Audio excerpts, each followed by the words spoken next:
बिल्कुल सब लोग कहेंगे वो है कि भाई हम बीजेपी के लिए तो वोट मांगने आए नहीं,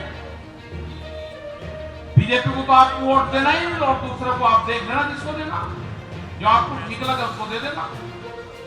जब तक सरकारें हमारे साथ बात नहीं करेगी, हमारी बात नहीं मानेगी, पूरे देश में ये लोग जाते रहेंगे। भारत के विशाल लोकतांत्रिक परिदृश्य में चुनाव हमेशा राजनीतिक उथल-पुथल और रोमांचक मोड़ से भरे होते हैं। जैसे जैसे 2024 का आम चुनाव अपने आखिरी चरणों में पहुंच रहा है, किसान कार्यकर्ता राकेश टिकैत ने मतदाताओं से आह्वान किया है कि वे मौजूदा भाजपा सरकार को सत्ता से बेदखल करने में सक्षम उम्मीदवारों को चुनें। क्या यह आह्वान भारतीय राजनीति के भविष्य को आकार देगा या यह केवल एक चुनावी हवा है? आइए इसे विस्तार से समझते हैं। नमस्कार, स्वागत है आपका एयर न्यूज। भारतीय किसान संघ यानी कि बीकेयू के राष्ट्रीय प्रवक्ता और संयुक्त किसान मोर्चा एसकेएम के सदस्य राकेश टिकैत ने आगामी 1 जून को होने वाले भारत के आम चुनाव 2024 के अंतिम 2 चरणों में मतदाताओं से भाजपा को सत्ता से हटाने में सक्षम उम्मीदवारों का समर्थन करने का आह्वान किया। टिकैत ने आरोप लगाया है कि भाजपा पूंजीपतियों के वर्चस्व में है।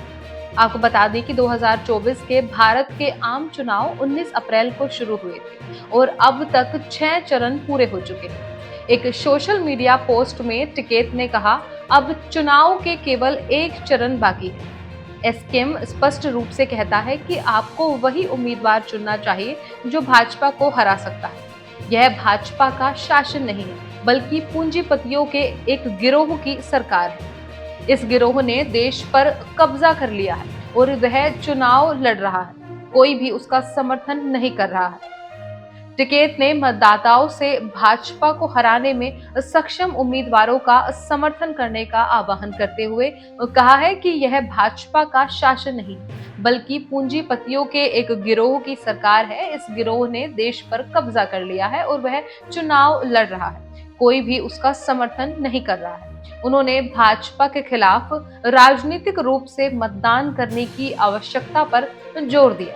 उन्होंने इलेक्ट्रॉनिक वोटिंग मशीनों पर यानी कि NOTA उपरोक्त में से कोई विकल्प का उपयोग करने के खिलाफ भी चेतावनी दी और दावा किया है कि यह अप्रत्यक्ष रूप से सरकार का पक्ष लेता है। उन्होंने कहा, लेकिन NOTA दबाने से सीधे तौर पर सरकार को मदद मिलती है। नोटा दबाएं नहीं, अपने उम्मीदवार को वोट दें, निराश ना हो। यह लोगों का चुनाव है और लोग इस चुनाव को लड़ रहे हैं, चाहे नतीजा कुछ भी हो। हमें संघर्ष के लिए तैयार रहना चाहिए। आगे उन्होंने कहा कि एसकेएम जो गैर राजनीतिक बना हुआ है, भूमि अधिग्रहण, कृषि ऋण माफी, फसल न्यूनतम समर्थन मूल्य यानी कि MSP पर कानूनी गारंटी, स्वामीनाथन समिति की सिफारिशों को लागू करने, जनजातीय अधिकारों, वन संरक्षण, शिक्षा और स्वास्थ्य देखभाल जैसे मुद्दों की वकालत करना जारी रखे। उन्होंने मतदाताओं को शांत और धैर्यवान रहने की सलाह देते हुए कहा, जिस तरह एक शांत समुद्र अपनी गहराइयों को नहीं दर्शाता है, उसी तरह लोगों को भी इस चुनाव को शांत तरीके से लड़ना चाहिए। शांति का मतलब यह नहीं है कि लोगों का गुस्सा खत्म हो गया। धैर्यवान, आशान्वित रहे लोग जीतेंगे। आपको बता दें कि राकेश टिकैत का आह्वान भारतीय किसानों और राजनीतिक परिदृश्य दोनों के लिए कई महत्वपूर्ण प्रवृत्तियों को उजागर करता है।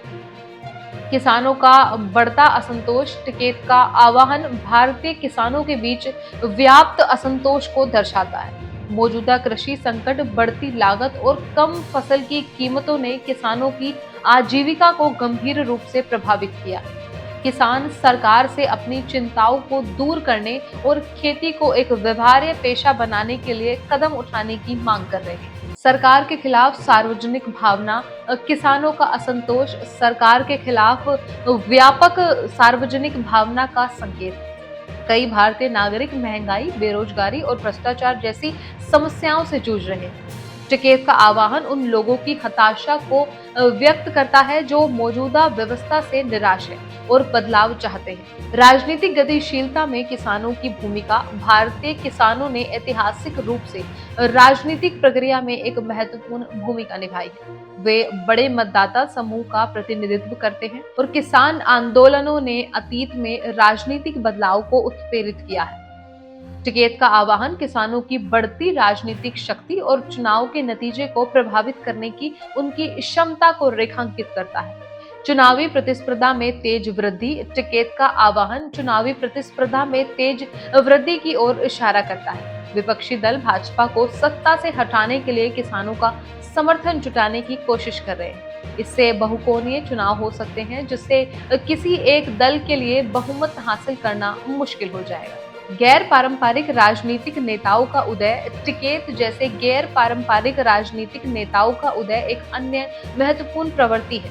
ये नेता स्थापित राजनीतिक दलों से बाहर से आते हैं और अक्सर विशिष्ट मुद्दों या सामाजिक आंदोलनों का प्रतिनिधित्व करते हैं। उनके संदेश आम जनता से जुड़ते हैं और वे राजनीतिक परिदृश्य को हिला सकते हैं। तो इस तरह हमने जाना कि राकेश टिकैत का आह्वान भारतीय राजनीति में एक महत्वपूर्ण घटना है। यह किसानों के बढ़ते असंतोष, सरकार के खिलाफ सार्वजनिक भावना, राजनीतिक गतिशीलता में किसानों की बढ़ती भूमिका, चुनावी प्रतिस्पर्धा में वृद्धि और गैर पारंपरिक राजनीतिक नेताओं के उदय की प्रवृत्तियों को उजागर करता है। चुनाव का नतीजा अभी भी अनिश्चित है, लेकिन टिकैत का आह्वान संभावित रूप से भारतीय राजनीतिक परिदृश्य को महत्वपूर्ण रूप से प्रभावित कर सकता है। फिलहाल इस रिपोर्ट में बस इतना ही। इस मुद्दे से जुड़े कोई भी सवाल या अपने विचार आप हमें हमारे कमेंट में लिख सकते हैं। और इसी तरह की देश और दुनिया की तमाम खबरों के लिए चैनल को सब्सक्राइब करके बेल आइकन को दबाना ना भूलें, ताकि आने वाले समय में आपको हमारी महत्वपूर्ण वीडियो की नोटिफिकेशन समय से प्राप्त हो सके।